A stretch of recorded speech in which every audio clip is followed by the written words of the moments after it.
आप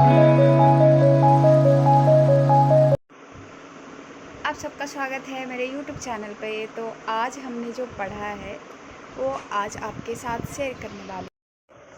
आज हम आपको बताने वाले हैं हमने क्या मतलब रिवीजन भी हो चुकी है मेरी, और मेरी 7th क्लास कंप्लीट भी हो चुकी है ना। मैं घर गई थी ना, तो कुछ चीज़ें मेरी छूट गई थी, तो हम बताने वाले हैं हम आज क्या क्या पढ़े हैं।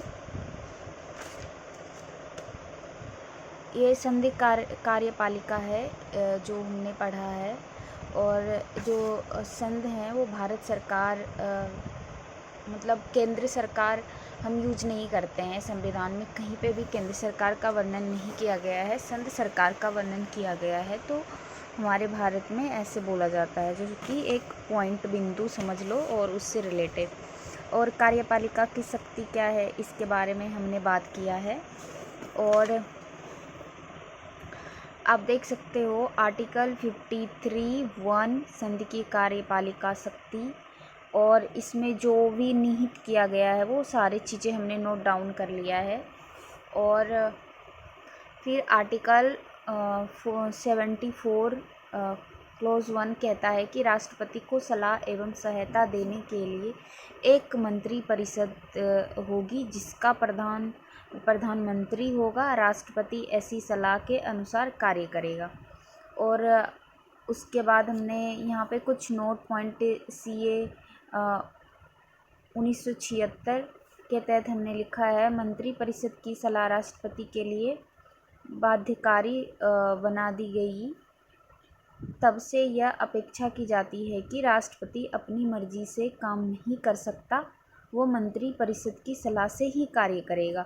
हमारे भारत की जो राष्ट्रपति है वो अपने मन से काम नहीं करते, एक मंत्री परिषद होता है वहाँ, और उस मंत्री परिषद में प्रधानमंत्री करते हैं, उसके लिए उस तरह से कार्य करते हैं। लेकिन जब कांग्रेस जनता पार्टी की सरकार आई तो 42वें संविधान संशोधन की कठोरता को कम करने के लिए संविधान संशोधन किया गया, जिससे 42वें संविधान के कठोरता के कम किया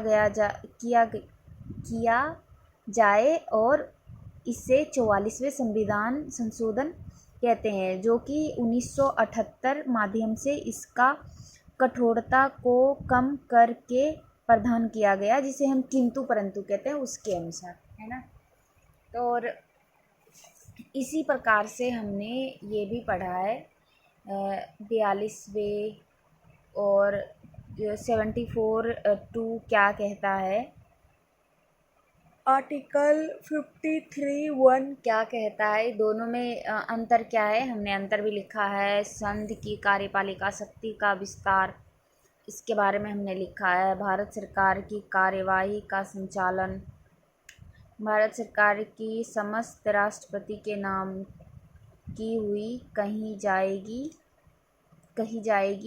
राष्ट्रपति के द्वारा जारी किए गए आदेश, या इस तरह से हमने ये पॉलिटी में पढ़ा है। और मैं इसका नोट्स मतलब A4 शीट जैसे होता है, उसमें एक लेशन बाय लेशन करके हमने नोट्स तैयार करने की कोशिश किया, और सुबह में हम रिवीजन भी करेंगे ताकि हमें सही लगे। व्यवहार में ऐसे नियम कैबिनेट सचिवालय बनाता है। नोट पॉइंट है, ये सबको याद रखनी चाहिए, अगर प्रीलिम्स में ऐसा क्वेश्चन आ जाए तो आप बना सकते हो। राष्ट्रपति भारतीय, देखो थोड़ी सी मेरी हिंदी उल्टी पुल्टी गलती सलती हो गई होगी कहीं कहीं पे, बट मैं कोशिश करती हूँ कि मेरी हिंदी सही हो जाए, नहीं तो मेंस पेपर में बहुत दिक्कत होगी। तो आज हमारी जो मतलब सुबह के 1 बजे तक की जो मैंने क्लास की थी वो यही था, रिवीजन भी किया था इसको हमने, और उसके बाद ना हम नोट्स भी बनाए थे, है ना। तो इस तरह से हमने पढ़ाई की है। फिर अभी मेरी 6 बजे से मैं जो पढ़ने बैठूँगी 10:30 बजे तक, उसके बाद 11 बजे एक वीडियो और अपलोड होगी आप लोगों के साथ, तो उसमें भी मैं बताऊंगी कि हमने आज क्या क्या पढ़ा है। तो अभी मैं इस वीडियो को यहीं विराम करती हूँ। तो चलिए हम चलते हैं, बाय बाय। फिर नेक्स्ट वीडियो के साथ हम मिलेंगे, तो थोड़ा दर्शन कर लीजिए हमारे भगवान जी के। तो बाय बाय गाइस।